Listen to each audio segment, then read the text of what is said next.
Hi, I'm John Stevenson, and we're going to be looking at 1 Samuel chapters 1 through 7 in our continuing study of the historical books.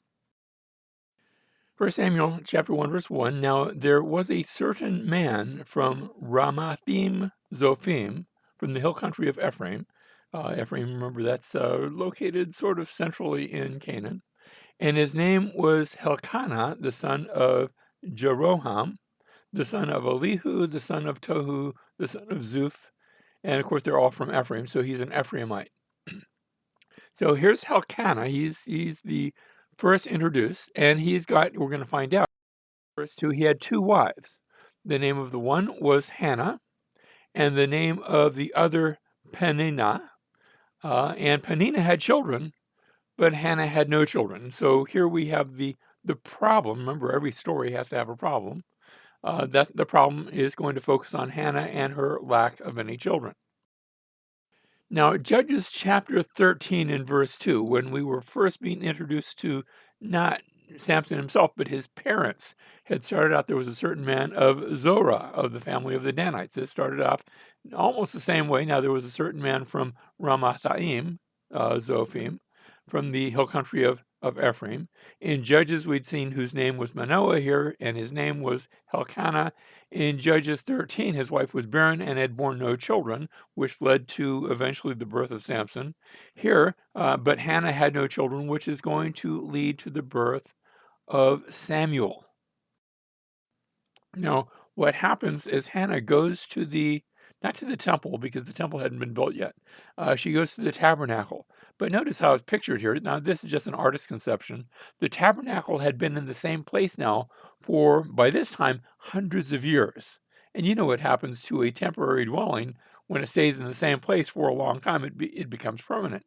Think about some of the, maybe you've heard of people with a trailer where you live like a travel trailer, but then you have trailer parks, and those are parks with trailers that don't go anywhere. Well, that's what the tabernacle was like. It hadn't traveled anywhere in a long time, and she goes there and she's praying. Now she's praying actually quietly. People didn't usually pray quietly.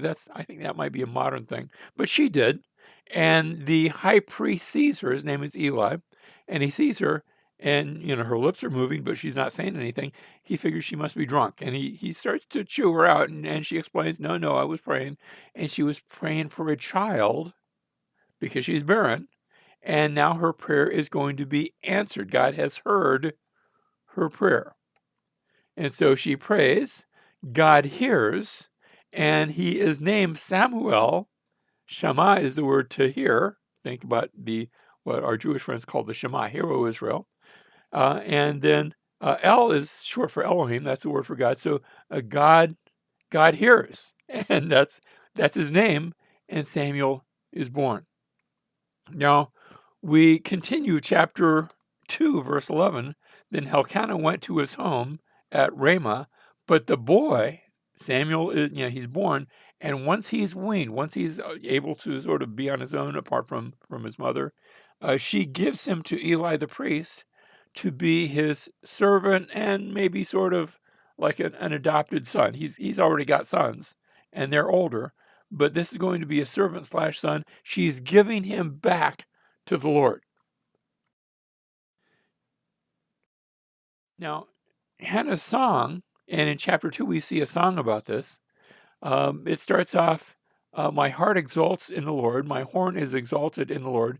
And notice how it ends, and he will give strength to his king and will exalt the horn. Notice the double reference to horn. Horn in the beginning, a horn in the end, and you're supposed to hear the horn. Of course, when they talk about a horn, what they would do is they would take a ram's horn and they would hollow it out so that it would become a musical instrument, sort of. Only played, one or two notes. But it was also the sign of strength, where a ram, if a ram's living and has its horns, then that's going to be its strength, is its horn. And so this is the idea here. My horn is exalted, my strength is exalted in the Lord. And notice he will give strength to his king and will exalt the horn of his anointed. And so that's her song. Now we see that also repeated in a different song, Luke chapter 1 and verse 69, where this is speaking about the birth of John the Baptist, which is leading to the birth eventually of Jesus. John the Baptist is the forerunner. Notice he has raised up a horn of salvation for us in the house of David, his servant.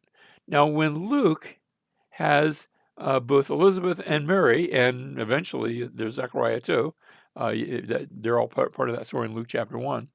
When he tells us that story and that song, it's supposed to make you pause and say, wait a minute, I've heard that line before.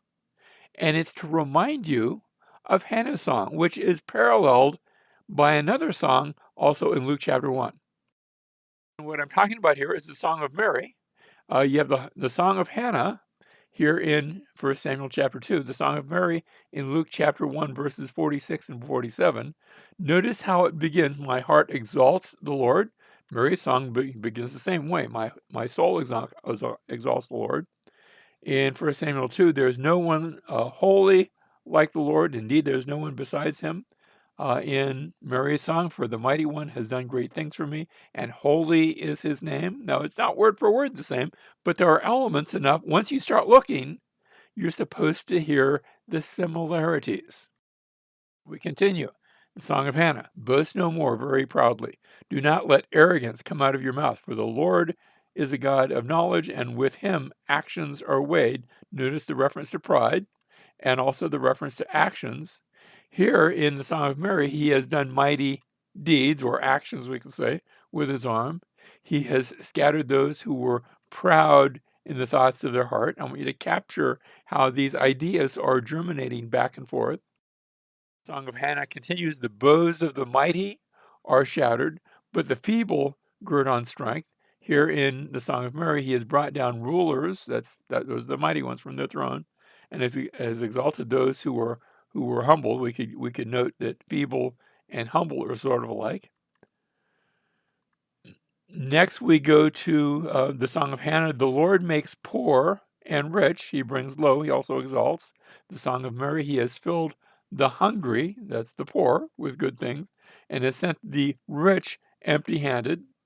Do you catch how we're following the same idea?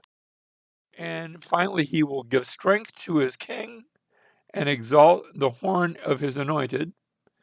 And here he has given help, which is sort of like giving strength to Israel, his servant, in remembrance of his mercy. Notice in both cases, neither song makes mention of the promised child. That's the background. A child is coming. A pregnancy has taken place. God has given that, but the song doesn't actually mention the child. That's the setting for the song. And so we come to chapter 2, verse 12. Now, the sons of Eli were worthless men. They did not know the Lord. It's tragedy when somebody who's in ministry, if anybody ought to know the Lord, it's somebody in ministry, when somebody who's in ministry doesn't know God, when they don't know the Lord. And that was the case here. You see, to be a priest, the one qualification was not to be super spiritual or holy or anything like that. To be a priest, the qualification was to have a father who was a priest. It was can I call it a family business? I don't mean to be crude or rude, but Aaron had been made the high priest, and then his descendants after him continued with that process of being high priest. And in the case of Eli, he had been the high priest, but his sons, they were just in it for whatever reason. They had been born into it. So you have the sons of Eli, and there's a comparison here in the story between them and Samuel. We see them in chapter 2, 2 verses 12 through 17. They're actually bullying the worshipers.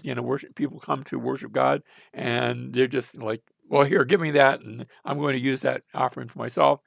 They have no interest. They're despising the offerings of the Lord. Whereas Samuel, by contrast, is seen ministering to the Lord. He's wearing a linen ephod that's supplied by his mother. He's sort of following in the footsteps of a priest. And it's interesting. Remember, he was from the tribe of Ephraim. We're not told about, anything about where his mother was from, what tribe that was.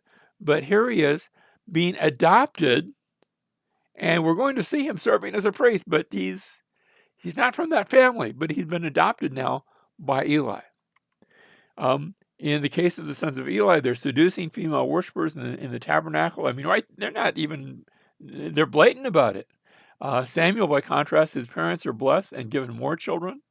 In the case of the sons of Eli, they are reproved by Eli for their sinful activities, but he doesn't take them out and remove them from the priesthood.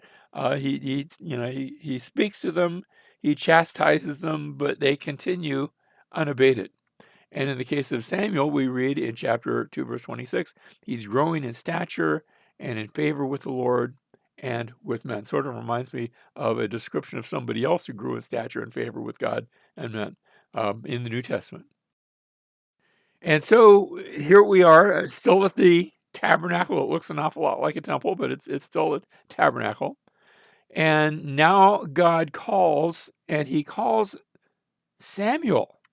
And Samuel hears. Now remember, his name means heard by God, or maybe you could just uh, turn that around and say he's one who hears God.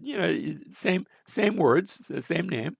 But God calls, and now Samuel hears. And when he hears, he doesn't he hears a voice, and he thinks it's Eli. He gets up and runs over to where Eli is sleeping. He says, "Here I am."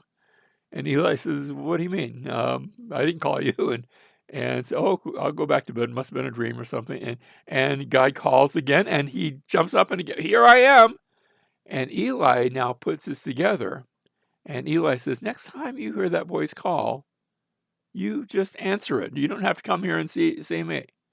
And so he does that, and God speaks to him now, and God gives him a prophecy of judgments that are going to come on Eli and his sons. For in Eli's case, he hasn't corrected his sons. In his son's case, for their own sins. And he goes in, and he's reluctant to tell Eli about it because, after all, this is his sort of adopted father. But Eli says, "No, you go ahead and tell me. If it's from God, I want to hear it." And he hears it, and I'm not sure if it brings about any change, but he hears and understands, and then life continues. Now we come to chapter 3 and verse 20, where thus Samuel grew, and the Lord was with him. This is after he has had that conversation with God. And let none of his words fail. All Israel from Dan even to Beersheba. Now Dan, notice on the map, it's the very northernmost part on the map. It's way up there. If you go north any further from Dan, you're going to be out of Israel. And Beersheba is the same thing in the south. Now, modern day Israel goes all the way down to the Gulf of Aqaba, but that wasn't the case back then.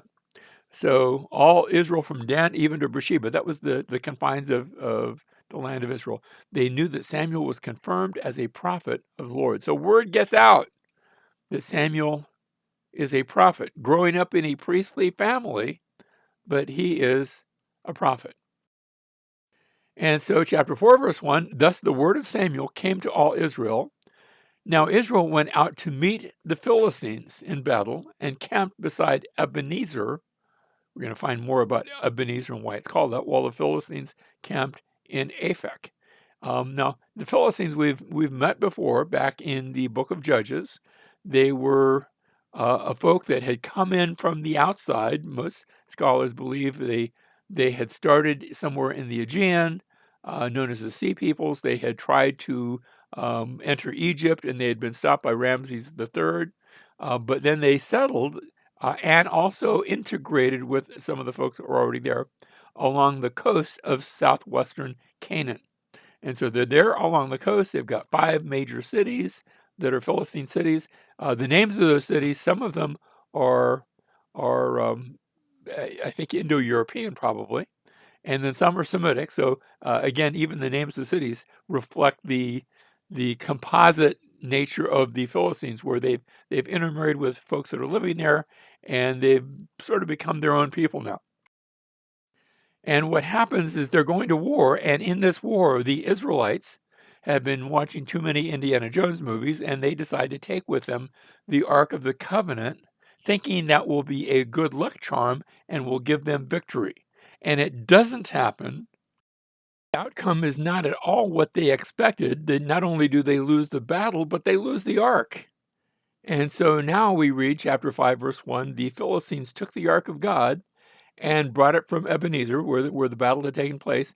They take it to Ashdod, one of those 5 Philistine cities, Ashdod, Ashkelon, Gaza, Ekron, and Gath, of those 5 cities. And they take it and they place it inside of their temple as a trophy to their pagan god, to their pagan deity. And so they celebrate. We conquered the God of the Israelites. Look, we captured him. This funny little box somehow represents him. And they put it there as a trophy. And they come to their temple the next day. I imagine maybe one of the priests comes in. This idea, how the Jewish temple or tabernacle right now, later on the temple, is going to have a holy place and a holy of holies. You see the same sort of structure, the same design in temples, whether they are Greek or Philistine or Egyptian. And so they go in, and I'm not sure where in the temple that the Ark of the Covenant would be, but the statue to their God, the big statue, the icon that represents their God, was lying face down in front of the ark. And I imagine they think, what's this? Some sort of practical joker? We shouldn't be playing games with our God. And there hasn't been any earthquakes. I wonder what caused that. So they stand it back up and they, go about their business. And the next day they come in and again, it's lying face down, this time with its heads and hands broken off, lying down before the Ark of the Covenant. And it's not just that, but now diseases start to break out in Ashdod, and they're having problems. And they're pagans, but they're not stupid. And after a while, they put it together that this must have been brought about by this ark. Maybe it was a bad luck charm or poisonous or something. Well, let's just get it out of town. And so they take it and they relocate the ark to the city of Gath. And now the same sort of thing begins happening there. Again, diseases start breaking out, and just bad things start to happen in Gath. And they don't want it, and so they say, "Well, let's take it to a different city." They move it from here to Ekron. And in Ekron, bad things start happening, and they don't want to destroy the ark because that could really cause the catastrophes to mount up. And so they decide, look, either this is just all by chance, or else the God of the Israelites is sort of after his ark. We need to get rid of this thing. We don't want to destroy it. What we will do is we'll put it on a cart with some oxen, and we'll make sure the oxen are hungry, and we'll shoo them out of the stall. And if they turn around and come back and eat, then it's probably just by chance, that maybe this has nothing to do with the ark. But instead, they shoo the oxen out of the stall and they wait for them to turn around and come back, and they don't come back. And they start making their way up to the east, up the valley, to the town of Beth Shemesh. You see it on the map. That's the sort of the border area between the Israelites and the Philistines. Philistines are down on the coast. The Israelites are up in the mountains, and the area in the middle are what the Israelites call, even today, they call it the Shephelah, the foothills, and that's sort of in the middle. And so they take it by cart, and the cart with the oxen are moving their, up to Beth Shemesh, and they decide we better follow it, make sure that nobody, just like some sort of wander, doesn't take it or something like that. And so they're following the ark. They're sort of shooing it along, and the people in Beth Shemesh. Now Beth Shemesh, the word Beth is house, and Shemesh is just the word for the sun. So house of the sun sounds like almost like a pagan name. But the people are out in their farms and they look up and there's this cart coming up with the Ark of the Covenant in the cart. And it looks like all of these Philistines who are following behind, as though the Ark has won a victory and is leading them all as captives. Now, they're not captives, but that's what it looks like. You have to catch the imagery. And so the Ark returns now to the Israelites. So far, what we've seen is stories of both failure and victory. Failure in the case of Eli's line, both he and his sons who weren't following the Lord. I'm not saying that Eli wasn't, but he wasn't leading his sons in a very effective way. And then Samuel's victory in hearing the voice of God, in prophesying and having those prophecies accepted, and people beginning to recognize that he's a prophet. In chapters 4 and 5, we had the ark lost. where the Israelites had lost a battle and lost the ark itself, but God was not defeated, and he showed that he was perfectly capable of returning his presence, returning the ark, returning that which represents his throne and his strength back to the Israelites. We get to chapter 6, and the Philistines had been struck down. In fact, they're led in what looked like captivity. But then when they get back, we read that the men of Beth Shemesh, the Israelites, they receive the ark, they take it off the cart, and some of them are going to look into it and be struck down. Let's look at that. In chapter 6, verse 19, he struck, this is God, he struck down some of the men of Beth Shemesh because they had looked into the ark of the Lord. He struck down of all the people 50,770 men. That's sort of an odd number. And the people mourned because the Lord had struck the people with a great slaughter. Now, that's certainly a great slaughter. When I read both the King James, and we're reading here from the New American Standard, and also the New English translation, that's a translation. The translation is pretty good, but what is good about the New English translation is the many just pages and pages of textual and study notes that come with it. Um, and they all have the same number, although the notes in the New English translation, I haven't looked it up, but I'm sure they do this. They let the reader know that even though the Greek text, I'm sorry, the Hebrew text and the Greek Septuagint, the Greek translation, reads this number, 50,070 men, that Beth Shemesh is such a small town. We know we know this from archaeology. We know this from other sorts of history, that there wouldn't have been that many people living in the town. So probably, and if you look at the English Standard Version, the New International Version, and the Revised Standard Version, as well as the New Revised, they change it. They're basing this both on archaeology, and they're just assuming. By the way, I think they're probably right, but they're assuming somebody made a typo, and somehow 50,000 got inserted, and that the correct number was 70 men, which would have been a great slaughter, given that there probably weren't all that many people in Beth Shemesh to begin with. So I understand the reasoning behind the ESV, the NIV, and the RSV. If you'd asked the Jewish scribes of a later age, they probably would have said, yes, I know it was probably 70, but we're not going to change it because we don't go changing the Word of God. And I'm really delighted. That's not a bad thing. That's a good thing that the Jewish scribes took that attention to accurately and carefully copying down what they had been given. They didn't just make it up on their own. Oh, that must have been a typo. We're going to change that. They didn't do that. And so, in that same line, these older translations, the King James, the New American Standard, and the New English translation, have done the same thing. They rendered it 50,770 men, even though I'm sure everybody involved in working on the translation probably said, yes, I know that's a typo, but we're going to accurately translate it. Good for them. I think that's a positive thing.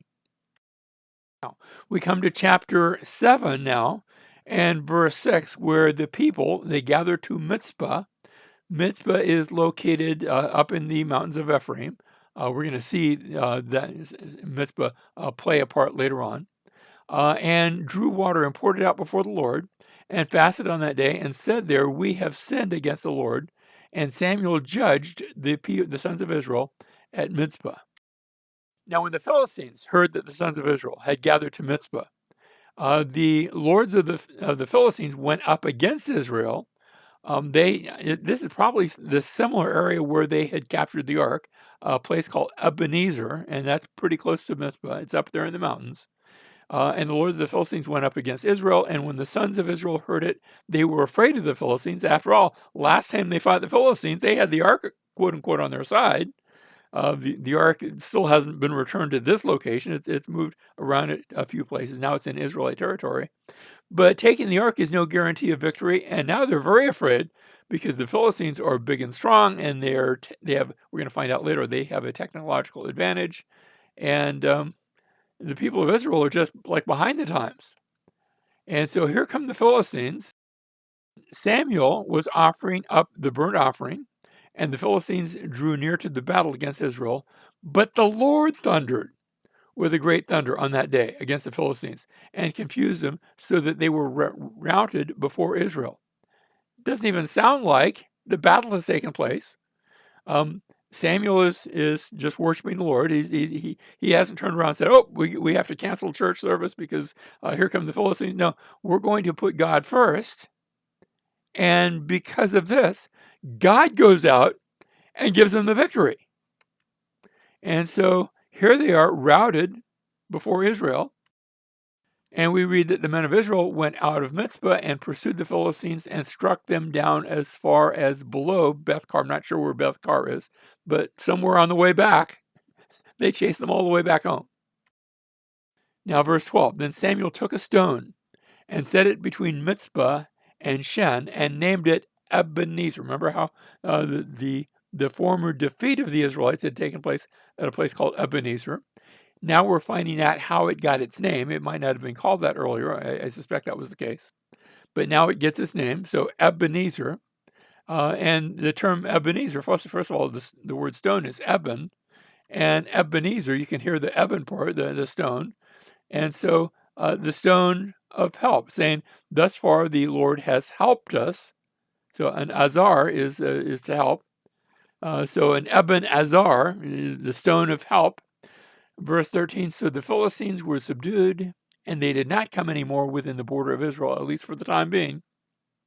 And the hand of the Lord was against the Philistines all the days of Samuel. So, not that Samuel's leading them into battle. He's not. He's leading them in worship. And God takes that as a reason for God to do the battle, for God to help. And God is a very great source of help to his people. Now, I want to close with this note, and then we're going to pick up next time with Saul. And coming to him, is 1 Peter chapter 2, verses 4 and 5, and coming to him as to a living stone. You see, they had a stone of help. We have a stone of help as well. Coming to him, that's to Jesus, as a living stone, which has been rejected by men, but is choice and precious in the sight of God. You also, as living stones, are being built up as a spiritual house for a holy priesthood to offer up spiritual sacrifices acceptable to God through Jesus Christ. You be faithful in worshiping him, in being that spiritual house, and let him engage in the battle on your behalf. For indeed, he took that battle all the way to the cross and died in your place, but then rose again to show that there is already victory.